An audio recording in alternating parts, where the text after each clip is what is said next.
אז הדובר הראשון, חיים שוורצנברג, צלם ופעיל, מתעד כבר כמה שנים באדיקות רבה בין היתר הפגנות בשטחים הפלסטיניים הכבושים, שימוש מופרז בכוח לדיכוי הפגנות בכפר הפלסטיני נבי סאלח היה נושא מרכזי בפעילות של אמנסטי השנה גם בעולם ובישראל, וחיים יספר לנו עוד על מה קורה שם.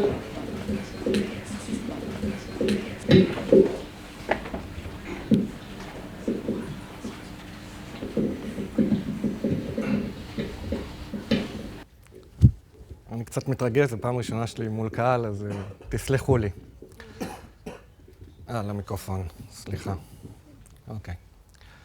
הייתי שמח שבמקומי כאן היום הייתה תושבת הכפר נבי סאלח. היא בטח הייתה מספרת לכם על הפשיטות הליליות על הכפר בשעות הקטנות של הלילה. על מעצרי הילדים. על כך שילד בן 3 כבר יודע להבחין בין פיצוץ של רימון הלם לגז מדמיע או כדור גומי. שהמשחק של הילדים בכפר הוא חיילים ופלסטינים בו הם מבצעים מעצר חשוד. על הענישה הקולקטיבית. כשמשאית הבואש עוברת בין בתי הכפר ומטילה את מימי המצחינים על ובתוך הבתים. שחיילים זורקים או יורים רימוני הלם או גז מדמיע לתוך הבתים ללא כל קשר עם מישהו מדיירי הבית כלל להשתתף בהפגנות. על כך שלפלסטינים אסור למחות או להפגין, ועל כן ההפגנות אינן חוקיות. אבל אני כאן היום, כיוון שאותה פלסטינית אינה מורשית להיכנס לתחומי המדינה. אז אני אספר לכם את הסיפור שלי. בתור צלם, אקטיביסט, ישראלי, בעל פריבילגיות.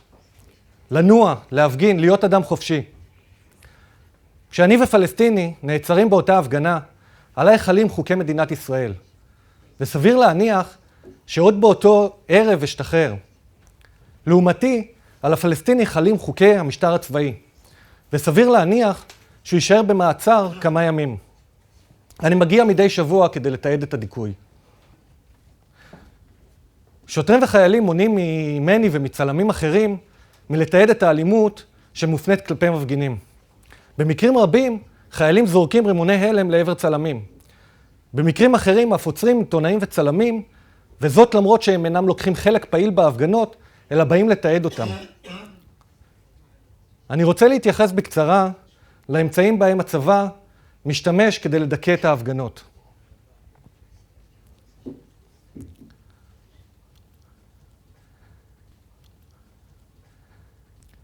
גז מדמיע מגיע בשתי צורות.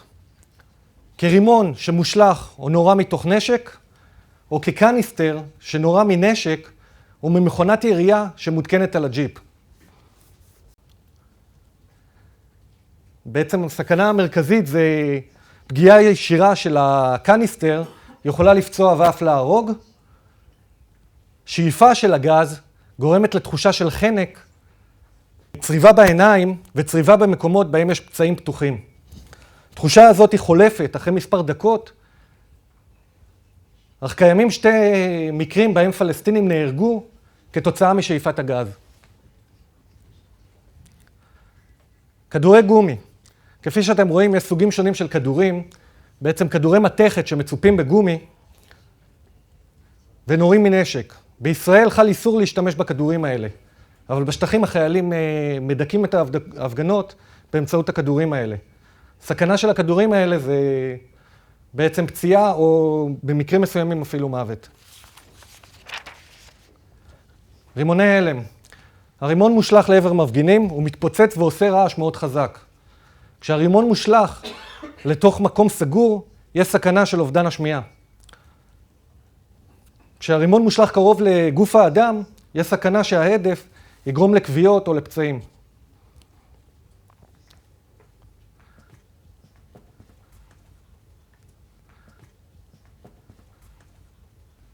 הבואש.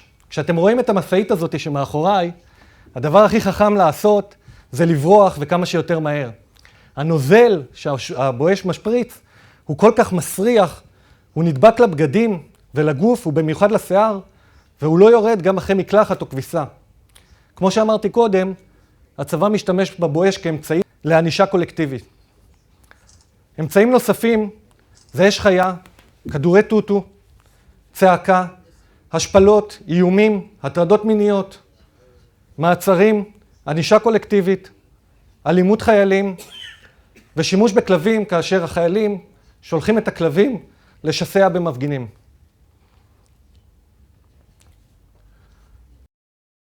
ב-9 לדצמבר 2011, בזמן שבתל אביב ציינו את יום זכויות האדם, בנבי סלאח החלה ההפגנה השבועית. כמה עשרות פלסטינים ירדו במורד הכביש לעבר הכניסה ליישוב, שבסמוך לבית הראשון בכפר חיכו להם החיילים. מתי שהם הגיעו כמה עשרות מטרים מהחיילים, החיילים החלו לירות גז מדמיע לעבר המפגינים.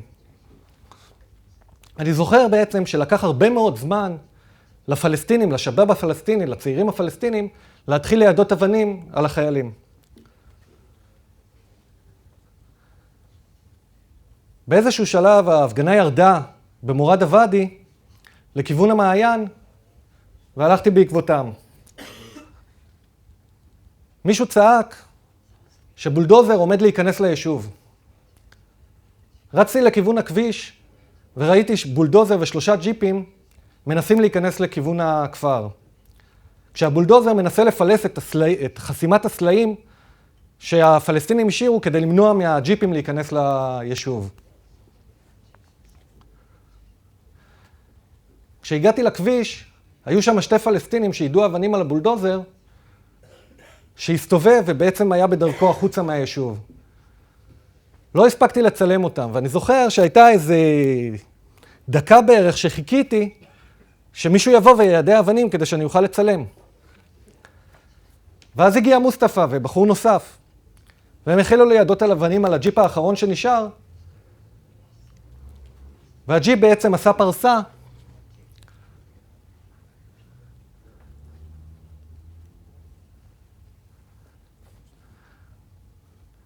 ובעצם שגבו היה כלפי המפגינים לכיוון שלי, הדלת האחורית של הג'יפ נפתחה, החייל הוציא את הנשק וירה קניסטר לפניו של מוסטפא.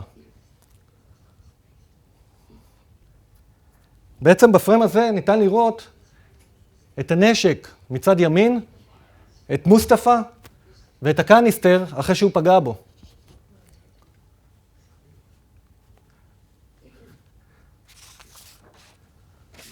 זו תופעה די שכיחה שחיילים יורים בכינון ישיר לעבר מפגינים.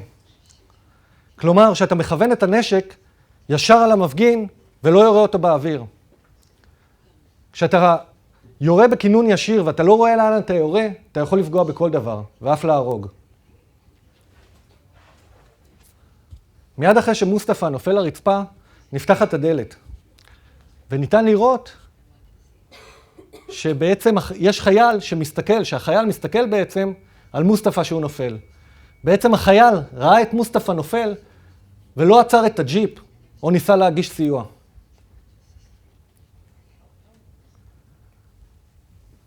המרחק בין 3 הפריימים האלה הוא פחות מ2 שניות. המרחק בין הפריים הזה לפריים הזה הוא פחות משנייה. זאת אומרת, סביר להניח שראשו של מוסטפא היה בדיוק במקום בו אנחנו רואים אותו בתמונה. מה שעשיתי בעצם זה לקחתי קו בין הנשק דרך הראש של מוסטפא, כשהוספתי את המרחב מתמונה קודמת שצילמתי מספר דקות קודם, וניתן לראות בבירור שהחייל כיוון את הנשק לרצפה.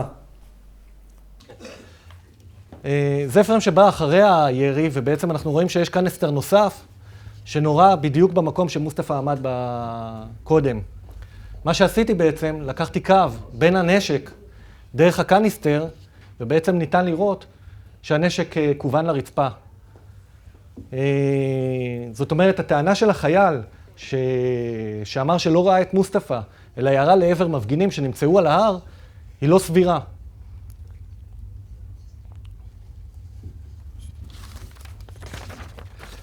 ב-5/12/2013 מחליטה הפרקליטות הצבאית לסגור את התיק בטענה שלא היה בירי משום עבירה. יש בעיה שגוף שמבצע את הפשע הוא זה שחוקר את הפשע, והאבסורד ביותר, גם מחליט אם להגיש כתב אישום או לא להגיש כתב אישום על עצמו. זה נשמע לי הזוי לחלוטין.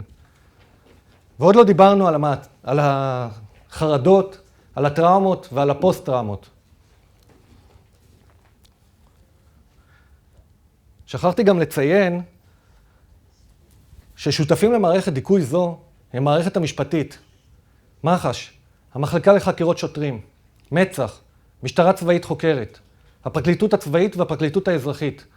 כל אלה יוצרים את הלגיטימציה שמאפשרת את המשך הדיכוי. חשוב לי להדגיש כי המצב בו ילד בן 3 יודע להבחין בין אמצעי הלחימה, מעצרי הילדים וכל מה שדיברתי עליו בהתחלה, לא פחות חמור מהתמונות שאתם רואים מאחוריי. אני מזמין אתכם להצטרף להפגנה בשבוע הבא בנבי סלאח ולראות בעיניים שלכם את הדיכוי.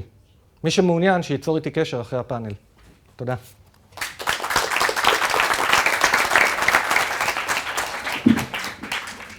תודה רבה חיים.